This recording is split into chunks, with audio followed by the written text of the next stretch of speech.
Hello students, good morning. आप सभी का स्वागत है मेरे यूट्यूब चैनल पर। और आज हम बात कर रहे हैं इकोनॉमिक बॉटनी की क्लास में गेहूं की। आइए वीडियो के माध्यम से इसको शुरू करते हैं। जैसा कि हम सभी जानते हैं कि गेहूं जो है एक प्रमुख अनाज फसल है जिसका प्रयोग हम बहुतायत से करते हैं। तो गेहूं जो है एक घास वर्ग का पौधा है जिसका बॉटनिकल नेम होता है ट्रिटिकम एस्टिवम। इसका जो कुल है वो पोएसी है, जिसको हम ग्रेमिनी कुल भी कहते हैं। तो अब इसकी हम बात करते हैं उत्पत्ति और इतिहास की। सबसे पहले तो अगर देखा जाए इसकी जो ओरिजिन या उत्पत्ति है वो हुई है एशिया क्षेत्र में। एशिया में भी ईरान और इराक का जो क्षेत्र है उसको गेहूं का उत्पत्ति स्थल माना जाता है, क्योंकि गेहूं के जो एक तरीके से कहें कि जो पुरानी जातियां हैं या पूर्वज जो जातियां हैं वो इन्हीं क्षेत्रों में जंगली पादपों के रूप में पाई जाती थी। जैसे कि गेहूं की जो द्विगुणित प्रजाति है उसको हम एनकॉर्न गेहूं कहते हैं, जैसा कि आप देख पा रहे हैं। और जो गेहूं की चतुर्गुणित प्रजाति है उसको हम एमर गेहूं के नाम से जानते हैं। तो ये जो प्रजातियां हैं वो ईसा पूर्व से इस एशिया के क्षेत्र में उगाई जा रही हैं और यहीं से जो है इसका उत्पत्ति स्थल माना जाता है। अगर हम बात करें दूसरे मत की, तो जो कि वेबिलोव ने दिया है, वेबिलोव ने गेहूं की उत्पत्ति को बहुस्थली माना है। अर्थात वो मानते हैं कि जो गेहूं की उत्पत्ति है वो अलग अलग जगहों पर अलग अलग स्पीसीज की उत्पत्ति हुई है।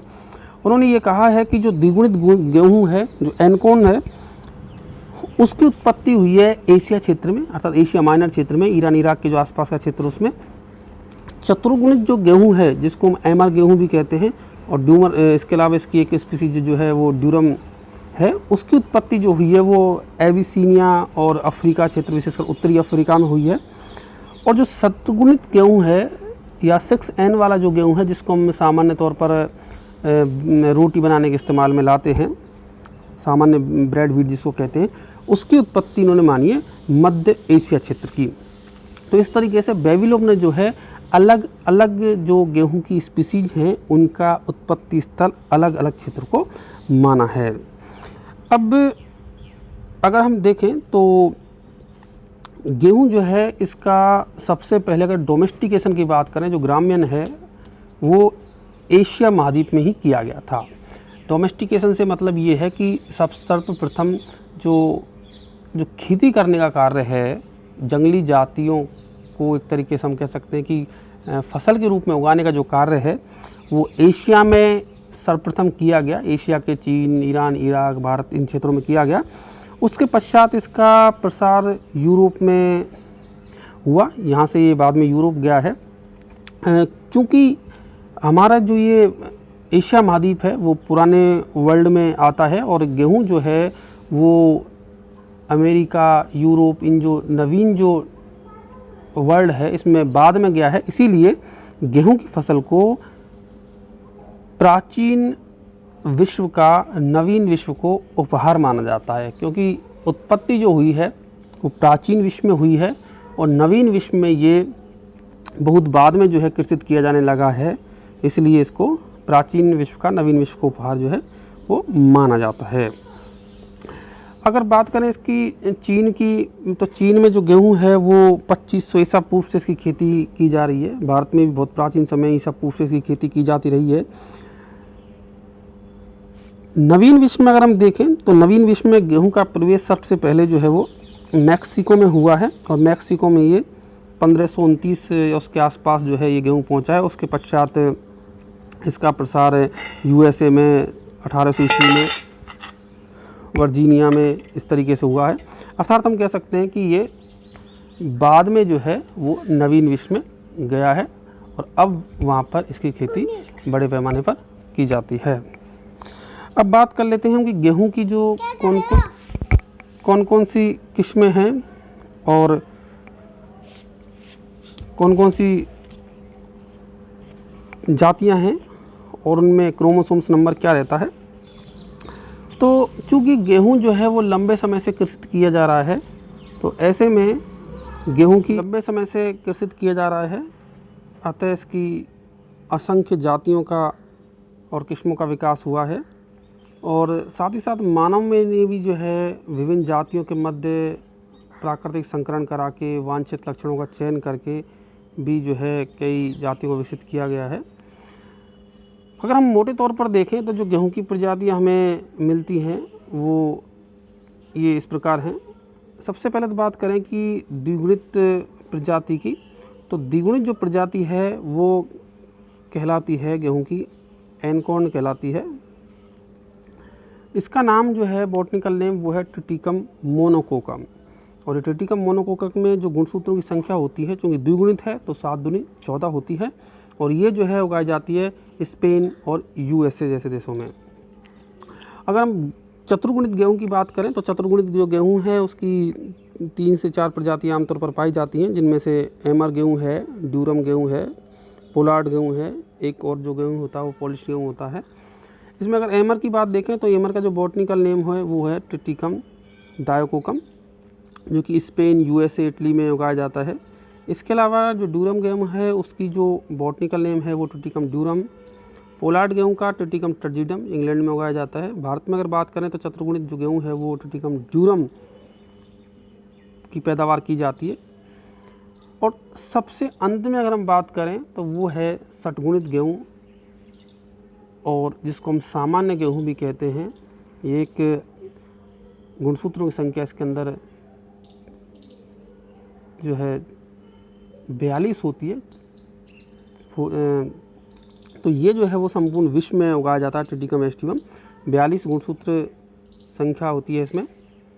अब उत्पादन क्षेत्रों की बात करें कि वर्ल्ड में कौन कौन से क्षेत्रों में जो है गेहूं का उत्पादन किया जाता है, तो चीन, Bharat, USA, France, Canada, Pakistan, इसके अलावा विश्व के कई अन्य देश भी गेहूं का व्यापक तौर पर उत्पादन करते हैं।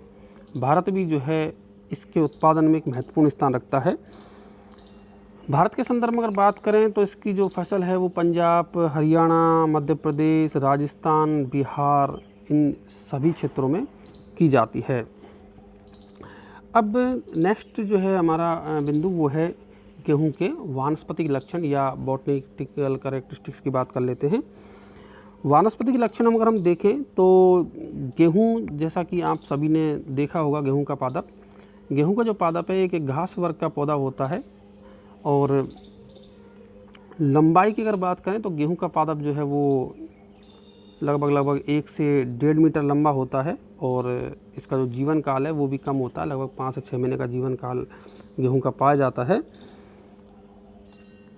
इसका जो अगर तने की हम बात करें तो आपने देखा होगा जो गेहूं का तना होता है वो खोखला होता है, हालांकि ऊपर से अनब्रांच, लेकिन नीचे से जो है इसमें तलशाखन पाया जाता है। साथ ही साथ अगर हम बात करें पत्तियों की तो पत्तियां जो है इसकी वो एकांतरित होती हैं, साथ साथ समद्विपार्श्व होती हैं। एकांतरित का मतलब है कि एक जो है अल्टरनेट सीक्वेंस में पाई जाती हैं। एक पत्ती जब एक साइड से निकलेगी तो दूसरी पत्ती जो है वो दूसरी साइड से निकलती है। समद्विपार्श्व जो है पाई जाती है। समद्विपार्श्व का मतलब दोनों सतहें जो हैं वो समान दिखती हैं, अर्थात एक बीजपत्री पर्ण है, समांतर स्राविन्यास युक्त पाई जाएगी। और साथ ही साथ ये 4 भागों में जो है डिवाइड रहती है, फलक, इसके अलावा लीफ सीट, लीफ सीट जो है वो नीचे वाला भाग होता है जो तने को घेरे रहता है, इसके अलावा लिग्यूल और आरिकल। जड़ की अगर मैं जो है यहाँ पर बात बताना चाहूँगा, जड़ जो है चूँकि एक बीजपत्री पादप है तो इसलिए जड़ जो है यहाँ पर रेशेदार या फाइब्रस रूट सिस्टम जो है वो पाया जाता है। जब पादप की कायिक वृद्धि पूर्ण हो जाएगी तो उसके पश्चात इसका जो है पुष्पक्रम इसमें आता है, और पुष्पक्रम जो पाया जाएगा इसमें इन्फ्लोरेंस वो पाया जाता है, स्पाइक पुष्पक्रम पाया जाता है।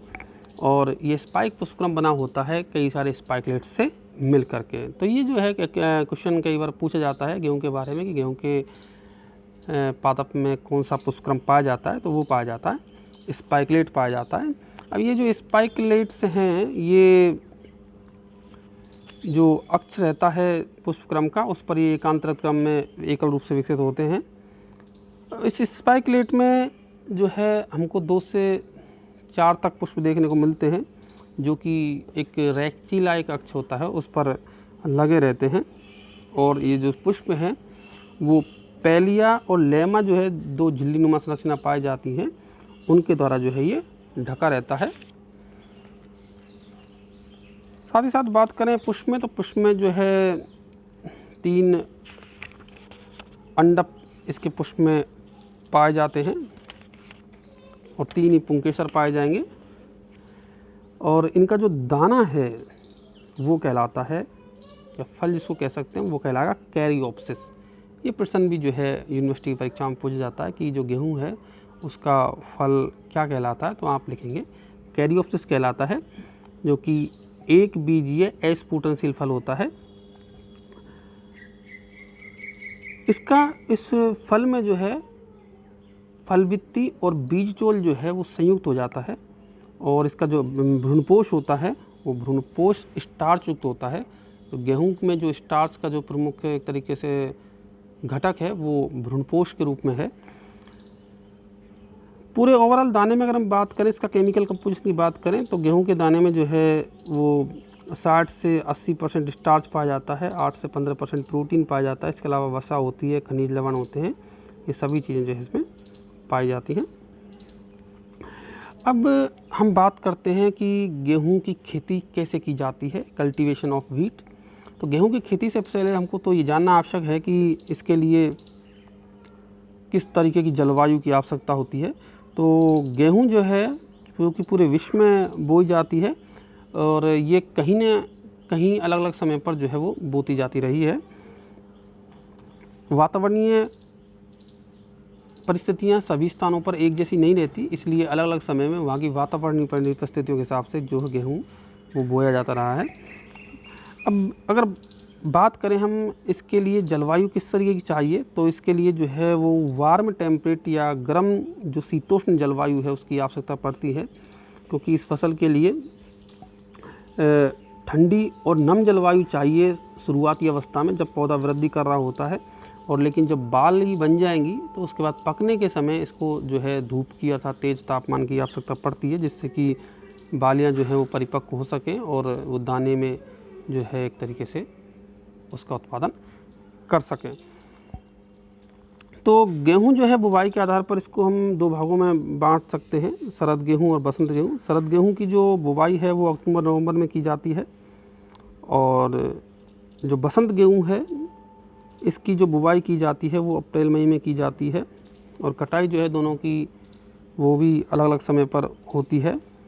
शरद गेहूं का थोड़ा सा जो है कार्यकाल जो है वो लंबा होता है, वृद्धि काल की बात करें हम, और ये जो है अप्रैल मई में इसकी कटाई की जाती है, और बसंत वाले की जो है वो की जाती है अगस्त के आसपास में। इसको मैदानी क्षेत्रों में भी उगाया जाता है, साथ ही साथ पहाड़ी क्षेत्रों में उगाया जाता है, लेकिन जो है समय अलग अलग है जिस समय पर इसको उगाया जाता है। गेहूं के लिए अगर मिट्टी की बात करें तो मिट्टी जो है वो लोम सॉइल्स या दोमट मृदा सबसे उपयुक्त रहती है। रेतीली दोमट मृदा में विभिन्न उर्वरक डाल करके इसको योग्य बनाया जा सकता है। एलुवियल सॉइल्स में भी जो है भारत में विभिन्न क्षेत्रों में इसकी खेती की जाती है। अब बात कर लेते हैं इसकी खेती किस तरीके से करें। सबसे पहले बात आती है बुवाई की। तो बुवाई जो है भारत के उत्तरी क्षेत्रों में अक्टूबर माह के आसपास के महीने में या नवंबर तक इसकी बुवाई की जाती है। हालांकि कई बार ये कार्य जो है सितंबर के अंत से भी शुरू हो जाता है। बुवाई करने से पहले खेत को 2 से 3 बार जो है जोता जाता है, और उसके पश्चात इसको समतल कर लिया जाता है उचित विधि द्वारा, और उसके पश्चात बीजों को कतार में बोया जाएगा सीड ड्रिलिंग मेथड के द्वारा। ये कार्य ट्रैक्टर की सहायता से किया जाता है। हालांकि बुवाई से पहले खेत की सिंचाई करना अति आवश्यक होता है, क्योंकि बीजों के अंकुरण के लिए नमी की आवश्यकता होती है। तो सीड ड्रिलिंग मेथड से जब इनको गहराई में थोड़ा सा कम गहराई में बोया जाता है, तो इस तरीके से जो है इनको बुवाई का कार्य संपन्न किया जाता है। बीजों को बोने से पहले इनका उपचार भी करना अति आवश्यक होता है, क्योंकि कई तरीके की जो बीमारियां हैं उनसे इससे बचाव में राहत मिल सकती है। उसके पश्चात जब गेहूं के पौधे निकल आते हैं तो उसके पश्चात सिंचाई की आवश्यकता होती है। अगर गेहूं की बात करें तो इसको 3 से 5 सिंचाई की आवश्यकता होती है। पहली जो सिंचाई है वो बुवाई के 21 से 28 दिन के बाद में लगभग की जाती है और उसके पश्चात इसकी समय समय पर जो है तल शाखन के समय, पुष्प निकल रहे होते हैं उस समय, बीज निर्माण के समय, इस तरीके से इसकी लगभग 5 सिंचाई तक इसकी की जाती हैं। और समय समय पर जो सिंचाई के साथ साथ उचित जो खाद हैं जैसे कि यूरिया, फास्फोरस खाद, पोटास खाद, इन सभी का उपयोग किया जाता है। इसके अलावा जो निराई गुड़ाई की आवश्यकता है वो भी इस फसल के लिए पड़ती है। जो अवांछित खरपतवार गेहूं के साथ द्विबीजपत्री पौधे उग जाते हैं उनको भी हटाना पड़ता है। समय समय पर अगर मान ली जाए फसल किसी बीमारी से ग्रसित है तो कीटनाशकों का, कवकनाशियों का, इनका भी छिड़काव जो है किया जाता है। नेक्स्ट स्टेप है हमारा हार्वेस्टिंग या कटाई का, सिंचाई के पश्चात। तो हार्वेस्टिंग या कटाई जब फसल पूर्णतः परिपक्व हो जाएगी, तना और पत्तियाँ जब पीले पड़ने लग जाते हैं और दाने जो हैं वो पूर्ण रूप से बाली के अंदर बन चुके होते हैं तो उस समय फसल की कटाई की जाती है। हमारे यहाँ ये कार्य जो है वो अप्रैल मई के आसपास में किया जाता है। फसल को तने के नीचे से काट लिया जाता है भूमि की सतह के पास से और इनको जो है बांध करके बंडलों में एकत्रित किया लिया जाता है।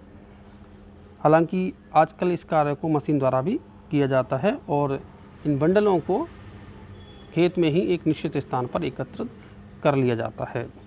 नेक्स्ट जो प्रोसेस है वो हमारी इसी कड़ी में वो है थ्रेशिंग। थ्रेशिंग जो है, जो बंडल इकट्ठे किए हुए हैं उन बंडलों को वर्तमान समय में मैकेनिकल थ्रेशर के द्वारा इनको थ्रेशिंग कर लिया जाता है, जिससे कि जो दाने हैं वो बालियों से पृथक हो जाते हैं और साथ ही साथ चारा भी जो है उससे प्राप्त हो जाता है। इसके पश्चात इसका संग्रहण कर लिया जाता है। अब ये तो बात हमारी हो गई खेती कार्य करने की। अब नेक्स्ट जो है वो हम बात करेंगे गेहूं की कौन कौन सी उन्नत किस्में हैं जो भारत में जिनकी पैदावार की जाती है। तो भारत में अगर हम बात करें तो हरित क्रांति आने के पश्चात गेहूं के उत्पादन में अभूतपूर्व वृद्धि हुई है और इसका श्रेय जो है जाता है वो MS स्वामीनाथन को जाता है, जिन्होंने गेहूं की बोनी किस्म सरबती सोनार का विकास किया था। इसके अतिरिक्त जो भारत में किस्में काम में लाई जाती हैं वो हैं कल्याण सोना, सफ़ेद लरमा, सोनालिका, लोकवन, राज 911, राज 3077, प्रताप जिसको हम HT 1981 भी कहते हैं।